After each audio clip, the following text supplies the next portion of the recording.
Olá, mulher linda, sábia e que edifica o lar. Eu sou Eliane Cristine e estamos lendo o livro Em Meio ao Caos, encontrando forças em Deus para vencer as dificuldades da vida, de Sheila Walsh. Esta leitura foi autorizada. Para a aquisição do livro, entre em contato com a editora Thomas Nelson. Áudio número 11. Chega de uma fé de propaganda. Pai, eu oro pela amiga que me ouve, que ela possa dizer basta à religiosidade e viver uma fé genuína em Ti, onde seu lugar de refúgio é o Senhor. Eu oro em nome de Jesus.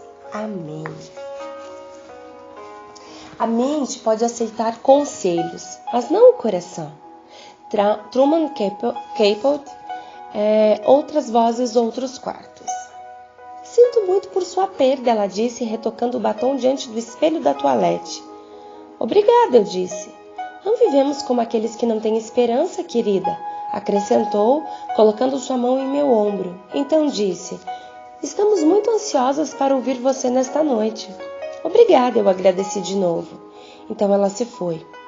Contemplei meu rosto no espelho da toalete. Será que eu parecia estar sofrendo? Aquela era a minha primeira palestra desde o funeral de mamãe.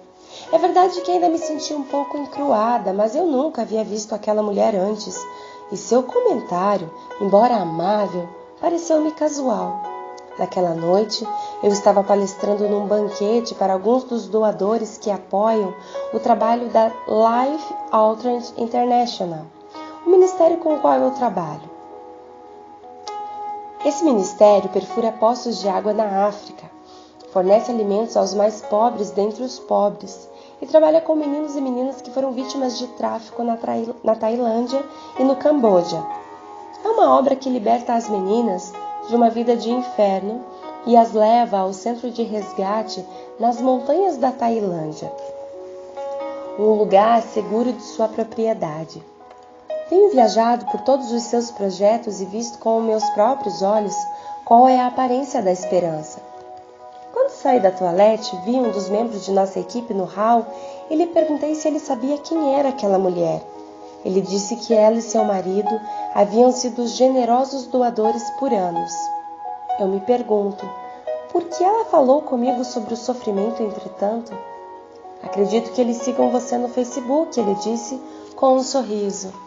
Ah, o Facebook. De repente tudo fez sentido. Antes de voar para a Escócia, postei uma foto de mamãe na minha página do Facebook, pedindo às pessoas que me seguiam que orassem pela minha família.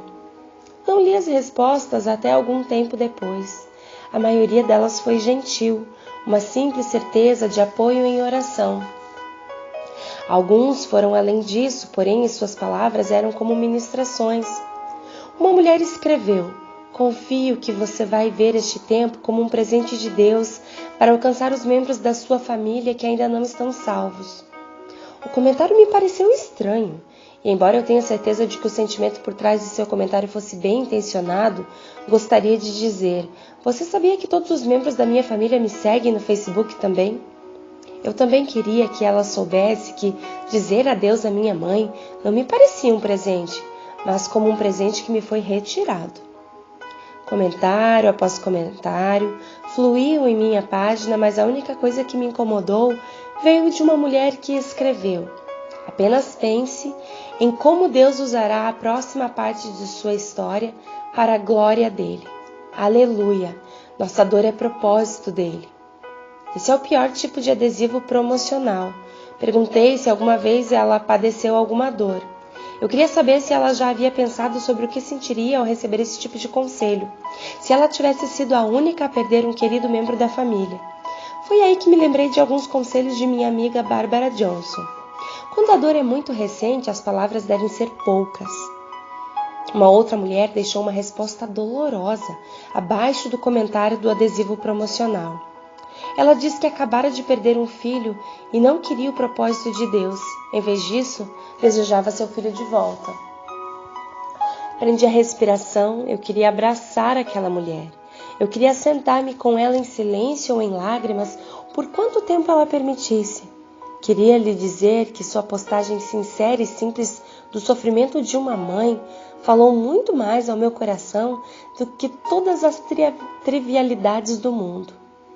Desejaria dizer-lhe que eu acreditava que suas palavras sinceras eram mais uma doce fragrância de Deus do que eu fingir a plenitude. O propósito não é uma cura para a dor. Lendo aqueles comentários, pensei nas mentiras em que eu acreditara desde a infância e como elas afetaram meu relacionamento com Deus e com as pessoas. Passei o maior tempo da minha vida tentando sepultar o sofrimento em lugares comuns e apropriados.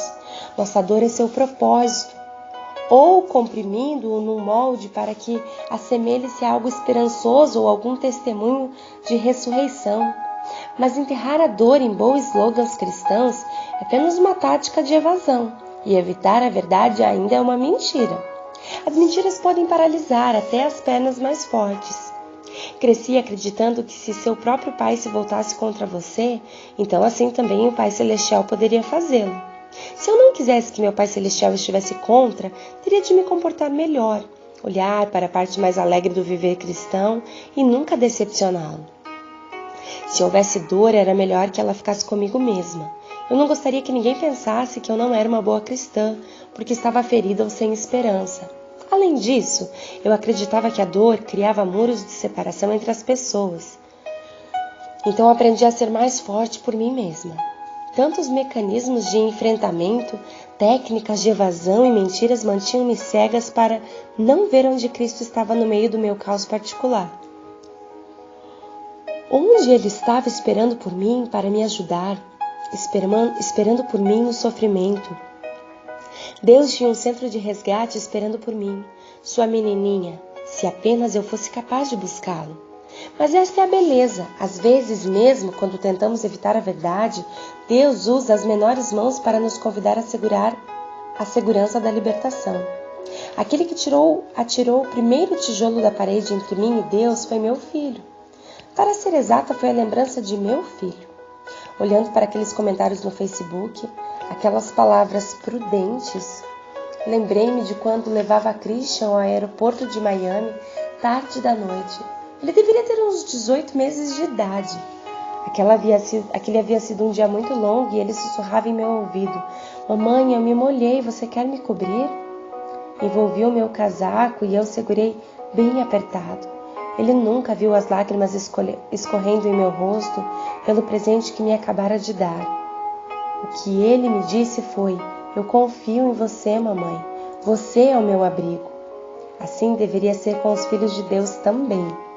Mas podemos confiar que Deus esteja interessado em cobrir nossa vergonha e nossa dor? Quando você crê que sua mãe ou seu pai o cobrirá, então é mais fácil, mais natural, crer que Deus também irá envolvê-lo. Mas quando você entende que seus pais não podem ou não querem fazer isso, você aprende a se cobrir. Cobrir a mim mesma funcionou para mim, até que não deu mais, porque quando os fragmentos de terra úmida caíram sobre o caixão de minha mãe, eu queria lamentar. Senti-me vulnerável, exposta e descoberta. Meses após a morte de minha mãe, depois da horrenda viagem à praia, e enquanto eu carregava tanta dor, Deus me lembrou daquele momento com Christian. Eu sou sua cobertura. Eu sou seu abrigo. Eu sou. Conte-me tudo. Quando comecei a prática diária, porém fraca, de contar a verdade a Deus, algumas coisas foram mais fáceis de confessar. Coisas como decepção ou tristeza me pareciam razoáveis e maduras. Pareciam até mesmo espirituais. O que não me pareceu espiritual no início era a raiva reprimida. Eu não tinha ideia de como expressá-la corretamente, porque nunca havia permitido que ela escoasse para fora. Sou muito controlada e suponho que isso seja bom, pelo menos em parte. Como uma cristã madura, eu deveria controlar minha raiva, mas o autocontrole não fazia parte do meu processo espiritual de maturidade. Em vez disso, ela havia se desenvolvido durante os anos em que, quando criança, acumulei minha raiva pensando que ela fosse perigosa, mortal e desapontava a Deus. Comecei a entender que havia uma garotinha dentro de mim que estava furiosa e percebi que nunca havia falado com ela. Disse-lhe que ficasse quieta porque eu não queria arruinar nosso testemunho. Afinal de contas, ela ficou em silêncio, mas não feliz. Agora que sei que muito de minha luta ao longo da vida com a depressão começou com a raiva acumulada. Quando eu lançava as emoções verdadeiras e apropriadas no esconderijo da minha alma, perdi a parte de quem eu realmente era. Perdi parte de meu eu autêntico e nos momentos de falta de autenticidade, no sepultamento de minha raiva, transpirava sarcasmo. Tentei revestir a raiva de humor, mas nunca foi engraçado porque feri os outros. Minha outra arma era a supressão. Se sentisse raiva, eu a lançava de volta ao meu esconderijo, o lugar onde ninguém teria permissão de ir. A infância deveria ter sido o palco onde as emoções têm um lugar para se expandir, onde a vergonha e o constrangimento vão até Deus para cobertura e proteção. É o momento em que as crianças devem ter a oportunidade de aprender a diferença entre o que é saudável e o que é destrutivo, e criar um isolamento. Nunca aprendi isso, na verdade. Então, aonde os adultos vão para expressar emoções que foram enterradas por tanto tempo e que nem mais sente como se elas pertencessem à sua história? É possível apartar-se de tanto dessa dor que, quando você tenta desenterrá-la, se sente um personagem, como se estivesse lendo o roteiro da história de outra pessoa. Assisti a esse processo saudável na vida de meu filho. Christian era muito apegado ao William, seu pai, que viveu conosco nos últimos 2 anos de sua vida. Quando ele faleceu, Christian ficou sobrecarregado de tristeza e chorou dias a fios. Então observei um dia o sofrimento havia se transformado em raiva. Ele empurrou nossa gata, sua amada amiga de brincadeiras, para fora do sofá. Então pedi-lhe que saísse comigo para uma caminhada. Lá fora caminhamos lado a lado até o lago. Após um tempo pedi que ele se sentasse ao meu lado. Então perguntei se ele estava irritado. E ele disse que sim. Quando perguntei por quê, ele disse: "Você me disse que Deus responde às orações. E eu orei para que Deus não levasse meu vovô, mas ele o fez. Então, não estou mais falando com Deus." Foi então que disse ao meu filho que eu desejava que alguém me tivesse dito quando eu era criança: é natural ficar com raiva. É natural estar com raiva. Deus é grande o suficiente e o amo o suficiente para lidar com tudo que você está sentindo. Coloquei meus braços no ombro de Christian, contei-lhe tudo. Conte-lhe tudo. Ele não vai abandonar você. Uau! Eu quero encerrar esse áudio exatamente com essa frase. Conte-lhe tudo, conte tudo a Deus. Ele é o único que realmente nunca jamais vai abandonar você. Seus pais podem falhar ou podem ter falhado, seu esposo, seus amigos, pessoas falham, mas Deus jamais falha. Ele te ama e Ele deseja que a sua fé não seja uma fé slogan, não seja uma fé como um livro bonito na prateleira. Não, que você viva a fé verdadeira e genuína, que diante dele as máscaras caiam e que você possa verdadeiramente ser transparente com o teu Deus. Até porque Ele conhece o teu coração, Ele sonda, Ele sabe o que vai aí dentro.